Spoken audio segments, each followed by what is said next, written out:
Génesis 14.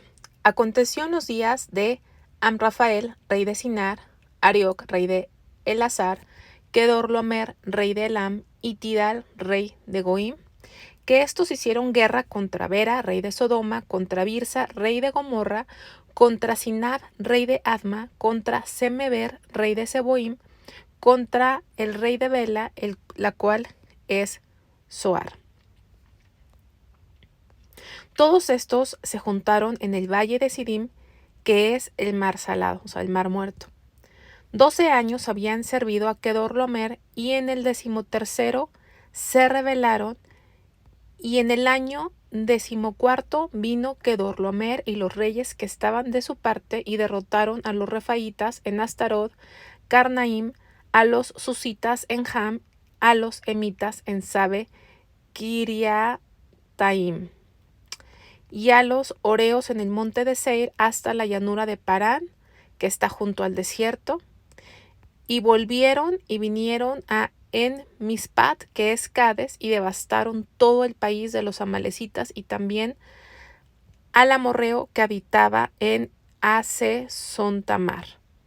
Vamos a parar hasta aquí. Aquí estamos viendo la primera guerra en la Biblia, el primer evento bélico.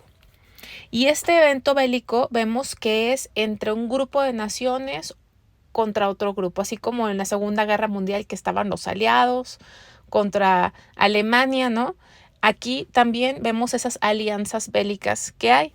¿Por qué? Porque desde el 1 nos habla de estos reyes, que era el rey de Sinar, rey de Elazar, rey de Elam, rey de Goim. Vemos a 4 reyes que eran aliados, que vinieron a hacer guerra con otros 5 reyes, el rey de Sodoma, rey de Gomorra, rey de Adma, rey de Seboim y rey de Bela, la cual es Zoar. Son 4 reyes contra 5 reyes, pero nos da el antecedente. Dice que 12 años habían servido a Kedorlomer, y en el 13º se rebelaron. Entonces, estas 5 naciones eran vasallos, o sea, colonias de Kedorlomer, ¿sí? Entonces tenían, de alguna forma, este rey parecía que Kedorlomer era como el líder de estos aliados, y había sometido a estas naciones. 12 años le rendían tributo, 12 años estaban restringidas de sus libertades, y un día pues se juntaron y decidieron decirles hasta aquí, ¿verdad? Y eso pues hasta nuestros días sucede ese tipo de guerras, ¿no? Pero ¿qué pasa? En el 14º hubo un contraataque. En el 14º Kedorlomer dice: ni creas, te permití que te me rebelaras, te di chance, pero ya me preparé para no dejarte libre. Ya me preparé y te voy a dar una lección por quererte rebelar contra mi yugo. Y entonces es esta la guerra. Pues intentaron rebelarse, pero no les fue nada bien, porque en el contraataque, en el año 14 vino Kedorlomer y los reyes que estaban de su parte, y derrotaron a los refaitas en Astarot. Dice aquí, ya lo leímos, a Carnaim, a los susitas en Ham, a los emitas en Sabe, Kiriataim, y a los oreos en el monte de Seir. Todo esto ya lo vimos, y quedaron devastados, dice en el 8, y salieron el rey de Sodoma, el rey de Gomorra, el rey de Adma, el rey de Seboim, el rey de Bela, que es Zoar, y ordenaron contra ellos batalla en el valle de Sidim, esto es, contra Kedorlomer, rey de Elam, Tidal, rey de Goim, Amrafael, rey de Sinar, y Arioc, rey de Elazar, 4 reyes en contra de 5. Entonces, pues hubo ahí un pleito, y los que los tenían cautivos, los que se rebelaron, pues le vino el contraataque, pero tampoco se dejaron, y se armó esta guerra tremenda de 4 reyes contra 5. Y en el valle de Sidim estaba lleno de pozos de asfalto, y cuando huyeron el rey de Sodoma y el de Gomorra, estos reyes de Sodoma y Gomorra les rendían tributo a Kedorlomer, pero no les fue bien, así que terminaron huyendo. Dice, cayeron algunos en unos hoyos de asfalto y otros huyeron al monte. Y tomaron toda la riqueza de Sodoma y Gomorra y todas sus provisiones, y se fueron, o sea, les fue de plano mal. Pero entre todo eso tomaron también a Lot, hijo de del hermano de Abraham, que moraba en Sodoma, y sus bienes, y se fueron. Como podrán recordar, Lot se había separado de Abraham. Y se fue a pesar de que veía que en Sodoma había gran pecado, iba a haber una influencia pecaminosa, demoníaca contra él y su familia. No le importó más por lo material, le importó más estar bien, entre comillas, humanamente. Y cuando un hijo de Dios, cuando un verdadero creyente quiere buscar a Dios, pero no quiere salir del mundo, cuando un verdadero creyente está tibio, piensa que puede seguir a Dios y seguir autocomplaciéndose y gozando de las cosas del mundo, tarde o temprano va a vivir las consecuencias. Tarde o temprano no puede un verdadero creyente estar así. Y eso es lo que le pasó a Lot, ¿sí? Las consecuencias de sus decisiones. Hasta él fue llevado preso, y no nada más él, sino su familia, sus bienes y todo. Y vino uno de los que escaparon y lo anunció a Abraham, el hebreo, que habitaba en el encinar de Manre, el amorreo, hermano de Escol, y el hermano de Aner, los cuales eran aliados de Abraham. Oyó Abraham que su pariente estaba prisionero y armó a sus criados, los nacidos en su casa, 318, y los siguió hasta Dan. Y cayó sobre ellos la noche, él y sus siervos, y les atacó y les fue siguiendo hasta Oba, al norte de Damasco, y recobró los bienes y también a Lot, su pariente, y sus bienes y las mujeres y demás gente. Entonces, pues Abraham era un hombre riquísimo, tenía una fama, un prestigio, no era difícil encontrarlo, su fama era grande y de alguna forma había testimonio que Dios estaba con él, que él podía de alguna forma ayudar. Y pues Abraham era un hombre pacífico, no andaba metiéndose en problemas, pero tuvo que ser parte de esta guerra, tuvo que ir a hacer guerra. Entonces vemos algo importante en la palabra de Dios. Dios nos enseña que en lo que podamos tengamos paz para con todos. Pero tampoco significa que si alguien nos ataca o a nuestra familia nos vamos a quedar quietos porque somos cristianos. Hay una defensa personal que Dios, que si en esa defensa matamos a alguien, pues no es un pecado, ¿no? No es un pecado porque aquí lo estamos viendo. Abraham salió a esta guerra y era una guerra a muerte. Y Abraham pudo haber dicho, ¿sabes qué, Lot? Pues eres mi pariente, tú te fuiste, te alejaste, tú querías esto, pues es tu problema. Pero a pesar de todo, había una responsabilidad, hubo misericordia y él salió a arriesgar de alguna forma su vida, su integridad, para poder salvar la vida de Lot y de su familia, ¿no? Entonces sabemos que es importante las vidas, el cuidar. No fue por dinero, no fue él hacer guerra por tener poder, sino por rescatar a su familia. Y Dios fue con él y lo planeó, dice, cayó sobre ellos de noche. O sea, Dios le dio la estrategia militar, fue inteligente, ¿no? No fue impulsivamente. Y recobró todos los bienes, dice aquí. Y también a Lot, su pariente. Vamos al versículo 17. Cuando volvía de la derrota de Kedorlaomer y de los reyes que con él estaban, salió el rey de Sodoma a recibirlo al valle de Sabe, que es el valle del rey. Entonces, Dios a través de este hombre con sus 318, los que venían aliados, los otros aliados, con él acabó con Kedorlaomer y con todos los reyes, Abraham. O sea, Dios usó a Abraham y puso todo esto en paz y gracias a lo que Dios hizo que Abraham, los que estaban como vasallos, que les había ido pues muy mal, gracias a Abraham y a los que estaban en su casa, pues, ¿cómo se llama? Fue derrotado Kedorlaomer. Aquí lo dice. Y dice que, pues obviamente, el rey de Sodoma salió a recibirlo, pero fíjense en qué lugar, en el valle, que es el Valle del Rey con mayúscula. Ya desde ahí vemos que hay algo especial en ese valle, el Valle del Rey. Todo es de Dios, pero ese lugar iba a pasar algo especial, porque viene con R mayúscula. Sodoma era un lugar de pecado, ¿no? Así como el faraón es tipo de Satanás en la forma espiritual. ¿Por qué? Porque Egipto representa espiritualmente el mundo. Sodoma, al ser un lugar de tanta maldad, pues el rey de Sodoma también, aunque era un rey físico normal, un hombre normal que era el rey de esa ciudad, espiritualmente también tiene un tipo o un significado espiritual que representa como a Satanás. Dice que lo recibió después de esta gran victoria. Entonces, en nuestra vida espiritual, cuando tenemos victorias, casi es generalmente viene una tentación a nuestra vida. Se nos aparece Satanás de una u otra forma y nos va a tentar. Aquí no dice más que le salió, el rey de Sodoma le salió a recibirle, ¿no? Como un acto de gratitud, porque pues gracias a Abraham, que sabemos que es Dios, ¿verdad? Pero él lo veía como gracias a él, pues había habido liberación. Pero de repente como que parece que se cruza otra historia, se entrecruza esta historia, sale el rey de Sodoma a recibirlo, pero interviene otra persona, aparece, entra en escena Melquisedec, versículo 18. Entonces Melquisedec, rey de Salem y sacerdote del Dios Altísimo, sacó pan y vino y le bendijo diciendo: bendito sea Abraham del Dios Altísimo, creador de los cielos y la tierra. Y bendito sea el Dios Altísimo que entregó tus enemigos en tu mano.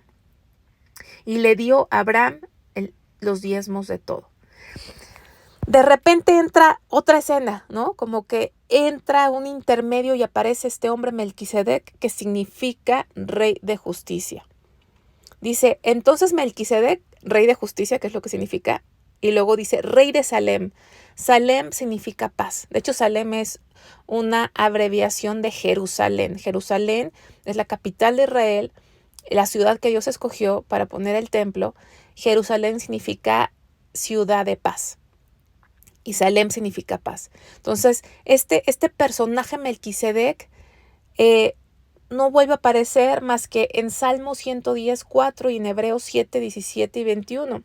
Y en esos versículos podemos entender que Melquisedec no era un hombre normal de carne y hueso con papá y abuelo, no. Fue una teofanía, fue como una aparición de Dios mismo, ¿sí? En una forma de hombre. Dios mismo se le apareció a Abraham en este momento como rey de justicia, rey de paz. Jesucristo, en él se encuentra la justicia y la paz. Él es rey de justicia y rey de paz. ¿Por qué? Porque el pecado es aborrecido por Dios. El pecado trae la muerte. El pecado merece la muerte, merece un castigo. Esa es la justicia. Cuando alguien hace una ofensa, para que se haga justicia, se debe de castigar ese mal que hizo. Y para un Dios santo y justo, pues el pecado merece la muerte. Merece ser castigado. ¿Y qué hizo el Señor? Nos perdonó, pero no se quedó impune nuestro pecado, sino que Él mismo bajó y tomó nuestro lugar y derramó su sangre para que fuera satisfecha la justicia de Dios, para que hubiese pago por nuestro pecado, porque eso es lo justo. Pero también es rey de paz. ¿Por qué? Porque a través de que Él hizo justicia, a través de que Él pagó por nuestros pecados, ahora nosotros somos reconciliados con Dios y ya no somos enemigos de Dios, sino estamos en paz con Él. Entonces en Cristo se encuentra tanto la justicia como la paz. Y dice aquí Dios Altísimo. Dios Altísimo, la palabra hebrea es Elión. Elión significa soberano. Quiere decir que Dios es supremo, que Dios puede hacer lo que Él quiera porque Él está encima de todo, Altísimo, Elión, soberano. Él está encima de todo y nada ni nadie está por encima de Él. Él es el creador de los cielos y de la tierra. Él es el soberano. Y lo repite aquí varias veces. Lo vemos aquí. Bendito Abraham del Dios Altísimo. Y otra vez el 20. Y bendito sea el Dios Altísimo. Y aquí en el 22 también dice, y respondió Abraham al rey de Sodoma, alzado mi mano a Jehová, Dios Altísimo, ¿sí? 3 veces Elión en este capítulo. Entonces le da el pan y vino. Y cuando Jesús, antes de ser crucificado, reunió en la intimidad a sus discípulos a una comunión con Él y partió el pan y el vino. Y el pan era un tipo, estaba representando, era un símbolo de su carne que iba a ser molida por nuestros pecados. Y ese vino de uva es un símbolo de la sangre que iba a ser derramada. Es decir, la sangre representa la vida. No fueron unas gotas, no se cortó Jesús para que saliera sangre, sino toda su vida la dio. Él dio su vida. Él murió porque el pecado es tan grave que merece la muerte y Él murió por nosotros. Y Él en toda su vida en esta tierra no pecó, fue justo y fue un justo muriendo por nosotros los pecadores. Y es lo que representa el pan y el vino. Entonces cuando recordamos su muerte y su sacrificio, cuando vayamos a ser tentados, porque las luchas con el enemigo no solamente son problemas, sino muchas veces son tentaciones, tenemos que recordar y fortalecernos a través de la comunión con el Señor, a través de participar en la Santa Cena y a través de recordar lo que Él padeció por nosotros. Eso nos debe de fortalecer para resistir cualquier tentación. Y dice aquí que la gloria era para Dios porque Él entregó a tus enemigos en tu mano. No fue el poder de Abraham, nunca es nuestra capacidad, nunca pensemos que eso es nuestra inteligencia, nuestra pericia. Es Dios quien nos da la victoria. ¿Y qué hizo Abraham en respuesta? Le dio los diezmos de todo. Vemos la primera vez diezmos, que es como un 10%, es un porcentaje, una parte. Los diezmos no se mencionan a partir de que Dios le dio a Moisés la ley, sino desde Génesis 14. Porque el diezmo no es, Melquisedec era Dios mismo, no necesitaba los diezmos. Él le había dado la victoria. Pero ¿qué nos queda a nosotros cuando vemos que Él nos da la victoria? Cuando Él nos provee, no nos queda más que reconocerle. Y es una forma en nuestros medios, de reconocer que todo es de Él y que Él es el único que merece la gloria. Por eso nosotros diezmamos, ofrendamos. Y no nada más eso, Dios pide toda nuestra vida para Él. Dice, y ahorita como que en ese hubo un intermedio, ¿se fijan? Porque salió el rey de Sodoma a recibirlo, pero en el 18 al 20 entra este personaje que es Melquisedec, que es Dios mismo. Y después de que entra y sale de escena, volvemos como a donde estábamos, donde nos habíamos quedado. Y entonces el rey de Sodoma dijo a Abraham, dame las personas y toma para ti los bienes. Acuérdense que el rey de Sodoma era un hombre normal, pero en la Biblia podemos entender el significado literal, histórico, pero también nos trae una enseñanza espiritual. Y el rey de Sodoma dijimos que de alguna forma representa a Satanás. ¿Y Satanás qué quiere? Las personas. Dame las personas. A él no le interesan las cosas, él quiere las almas de las personas. Pero ¿qué respondió Abraham? Dice, y respondió Abraham al rey de Sodoma, he alzado mi mano a Jehová Dios altísimo, Elión, creador de los cielos y la tierra. Qué solemnidad, que le he alzado mi mano, con qué seriedad toma las cosas de Dios. Abraham, qué cambio en su vida, qué transformación de este hombre, desde que era tan egoísta y con tal de estar bien y tener lo que comodidad que él quería, dejó a su esposa que se la llevara el faraón a su harén. Ahora dice que desde un hilo hasta una correa de calzado, nada tomaré de todo lo que es tuyo, para que no digas, yo enriquecí a Abraham, excepto solamente lo que comieron los jóvenes y la parte de los varones que fueron conmigo, Aner, Escol y Mamre, los cuales tomarán su parte. Aquí viene una tentación que se pudiese pensar de bendición de Dios, ¿no? Quédate con el dinero, no quiero nada, ni las personas ni el dinero, no quiero nada tuyo. ¿Por qué? Porque Dios, vimos en Génesis 12, le había dado una promesa a Abraham. Yo engrandeceré tu nombre, yo te bendeciré. Habíamos dicho que el énfasis no era la bendición, nada más lo material. El énfasis es quién lo iba a hacer. ¿Quién lo iba a hacer? Por eso no podemos intentar robarle la gloria a Dios.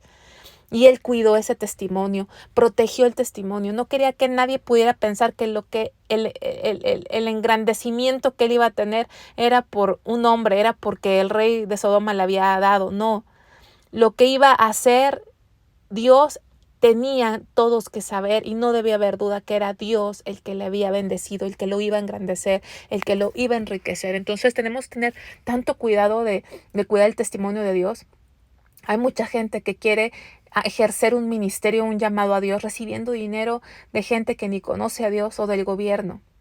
Pero Dios siempre le va a proveer al que llama. Es como si en tu empresa te mandan a trabajar y tú tengas que andar pidiendo a otras empresas. Pues no. La empresa que te envió es la que te va a dar. Así es Dios. Si Dios te envió un ministerio, te va a dar. Si Dios te puso en tu corazón ir a un asilo y darle, Él te va a dar. Luego andamos haciendo caravana con sombrero ajeno, pidiendo dinero para ir a hacer algo que Dios nos mandó. Qué triste que seamos así. A medida de lo que Dios te ha dado, hay que dar y hay que cuidar el testimonio de Dios. Nunca parecer gente que estamos tomando dinero, nos estamos aprovechando de una situación de ninguna manera, ni equivocarnos. Porque aquí pudo haber pensado Abraham que era Dios el que los estaba dando y él fue celoso del testimonio de Dios. Tengamos mucho cuidado de no arruinar el testimonio santo de Dios, así como lo hizo Abraham. Qué cambio. Yo creo que hasta los que vivían con él se dieron cuenta del cambio de corazón.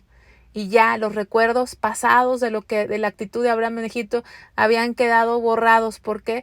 Porque el testimonio de Dios creciendo en la vida de Abraham había dejado esos comportamientos en el pasado. Que así sea nuestra vida, que la gente ya no se acuerde de lo que hicimos hace 1 año, 2 años, de las caídas que hemos tenido, sino que el testimonio de Cristo crezca para que Él y solo Él sea glorificado.